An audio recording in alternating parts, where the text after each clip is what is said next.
بدل ڈالوں، مگر یہ بات فقط میرے بس کی بات نہیں۔ اٹھو اور جاگو میری دنیا کے انسانوں، یہ کام سب کا ہے، دو چار دس کی بات نہیں۔ الہی بیاں و دعا کر رہا ہوں، تیری بارگاہ میں التجا کر رہا ہوں۔ میری انتہائی نگارش یہی ہے، تیرے نام سے ابتدا کر رہا ہوں۔ رنگ نشاط بزم دعا لب پہ چھا گیا، جس دن کا انتظار تھا وہ دن بھی آ گیا۔ حاضرین محترم، یقیناً انتظار کی گھڑیاں بڑی طویل معلوم ہوتی ہے، لمحات انتظار بہت ہی گڑا ہوا چاہتے ہیں۔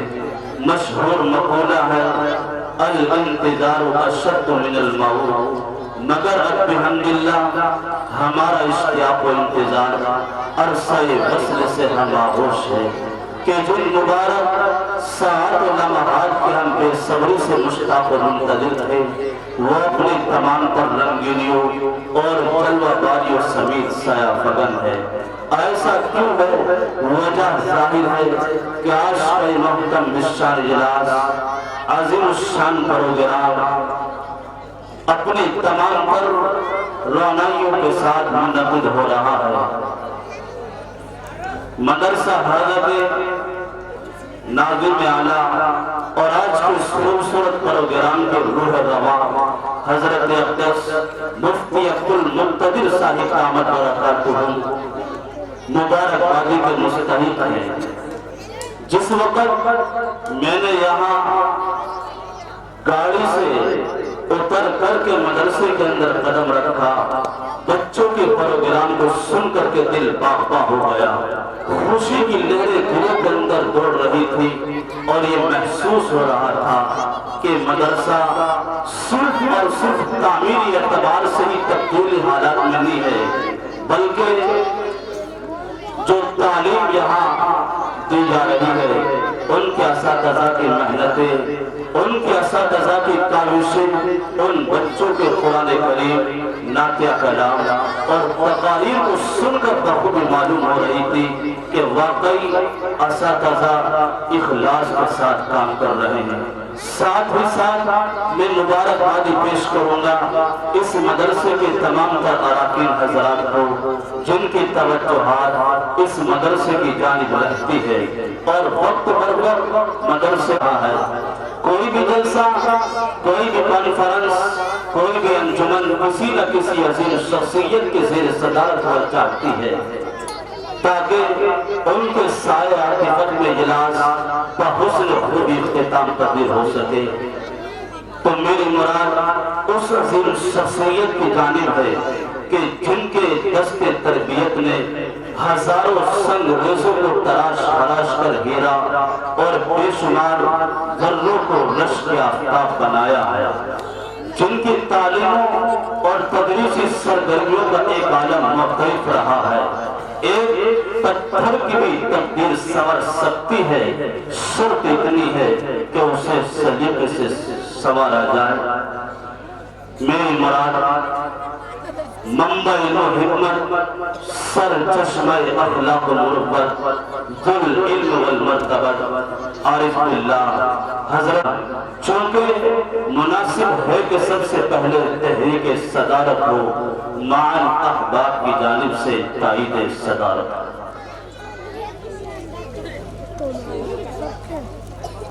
اسٹیج پر تمام علماء کرام کی جانب سے جس شخصیت کا نام صدارت کے لیے پیش کیا گیا ہے، میں تائید صدارت کرتا ہوں۔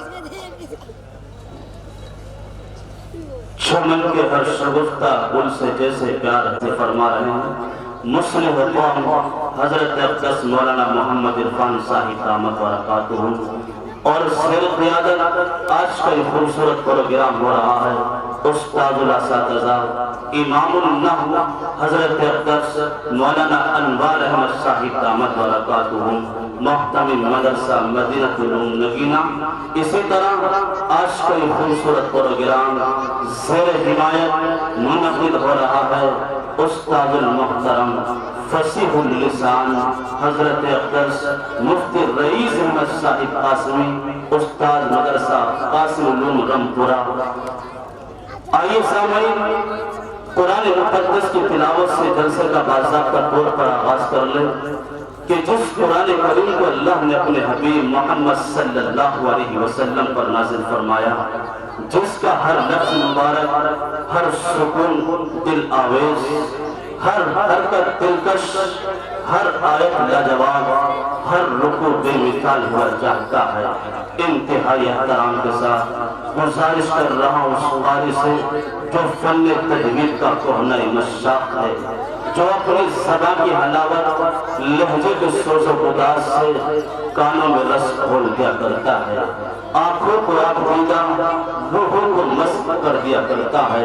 میرا اشارہ کلام حضرت اقدس قاری محمد ارشاد صاحب دامت برکاتہ، استاد ایشیا کا عظیم مرکز دارالعلوم دیوبند، حضرت والا سے گزارش ہے تمہید کے ساتھ کہ سنا دو نغمہ قرآن کہ ہم بیدار ہو جائے، اندھیروں سے نکل کر صاحب انوار ہو جائے۔ آپ تشریف لائیں، تلاوت کلام اللہ سے۔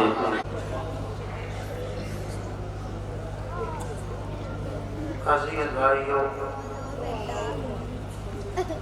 آپ اپنے اس محبوب مدرسے کے پروگرام کو مغرب کے بعد سے برابر سماعت فرما رہے ہیں،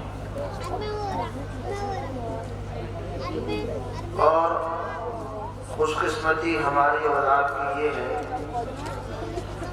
کہ اس اجلاس کی سرپرستی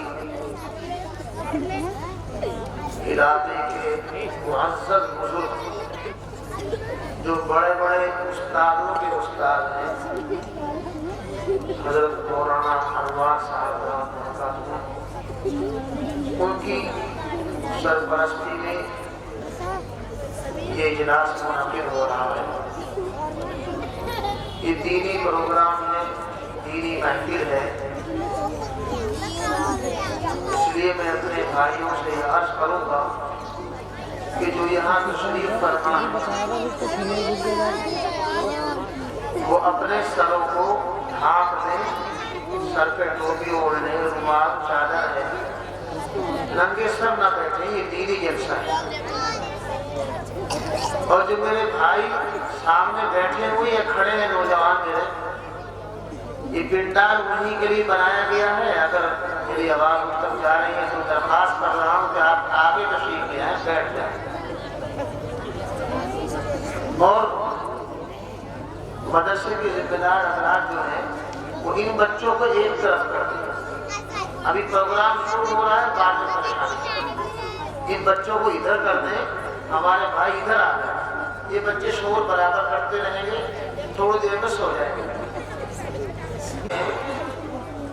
ان کو تلاوت سے روکنے کا یہ ذریعہ اختیار کرتے ہیں کہ بغیر سمجھے پڑھنے سے، بغیر سمجھے قرآن پڑھنے سے کوئی فائدہ نہیں۔ ایسے بھی لوگ ہیں، تو جو لوگ یہ کہتے ہیں کہ قرآن پاک کی تلاوت کو بے سمجھے پڑھنے سے کوئی فائدہ نہیں، وہ لوگ بددین ہیں، بددین۔ قرآن پاک کی تلاوت کرنے سے، سننے سے اللہ تعالیٰ 10 نیکیاں مرحمت فرماتا ہے۔ اس لیے جب تک تلاوت کی جائے آپ حضرات باتیں نہ کریں۔ بہت زیادہ لمبی تلاوت نہیں ہوگی، مختصر تلاوت ہے، لیکن درخواست یہ ہے کہ تلاوت کی جائے تو آپ باتیں نہ کریں۔ اور میں اس لیے کر رہا ہوں کہ بچے بھی خاموش نہیں، یہی بولیں گے، پھر سامنے بیٹھنے والا بولے گا تو نہ مقابل تقریر کر سکتا ہے، نہ پھر بولنے والا پھر بول سکتا ہے۔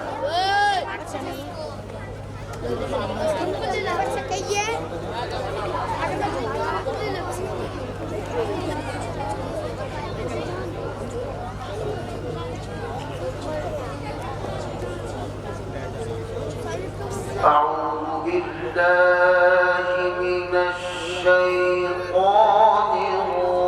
الرجيم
ومن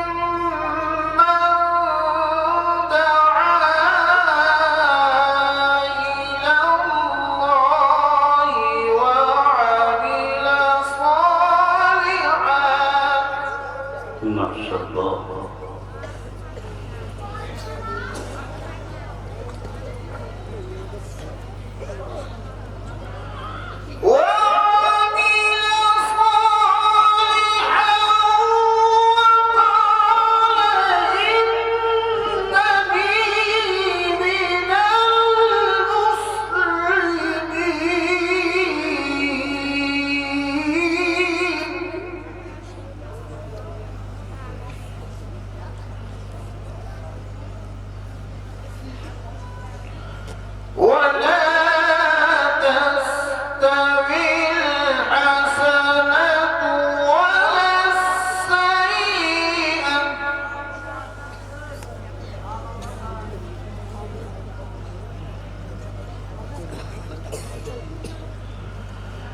ادفع بالتي هي أحسن فإذا الذي بينك وبينه عداوة كأنه ولي حميم. الله سبحانه.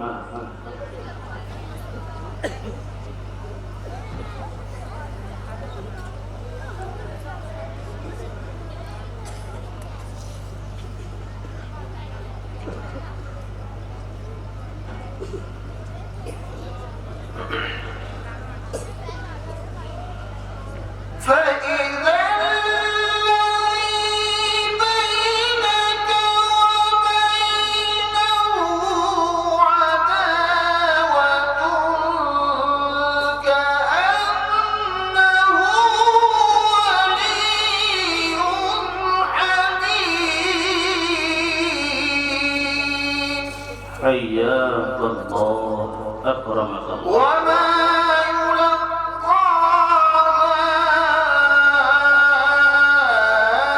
إلا الذين صبروا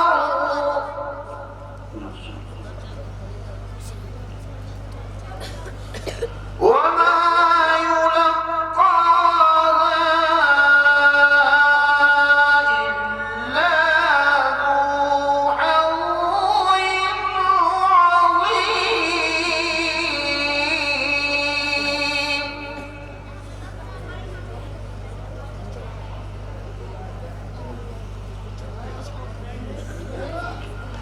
وإما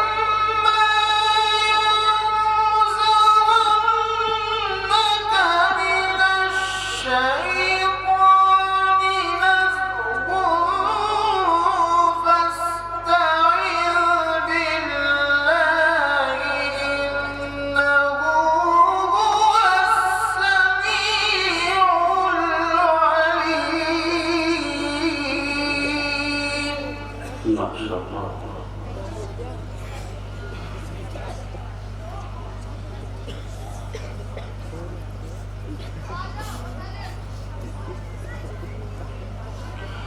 بسم الله الرحمن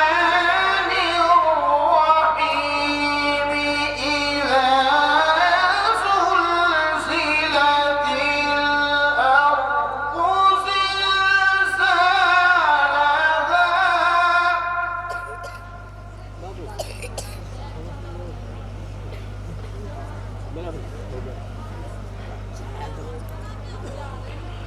بسم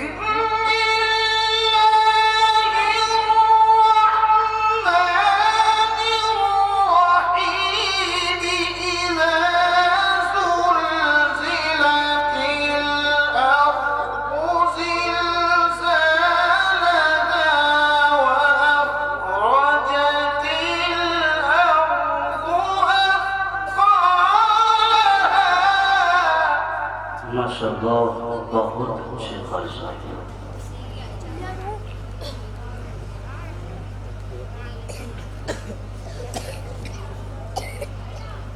بسم الله الرحمن الرحيم.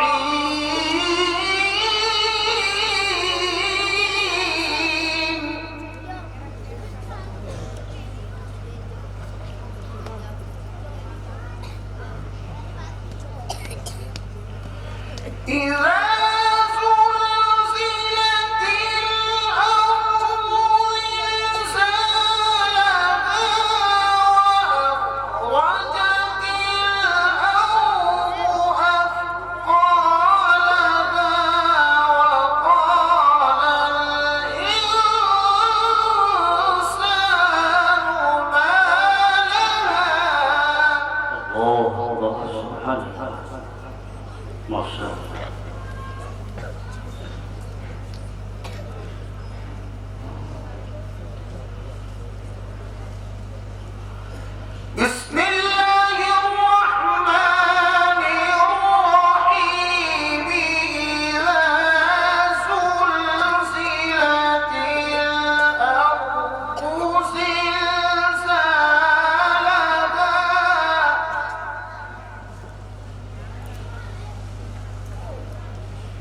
فصل لربك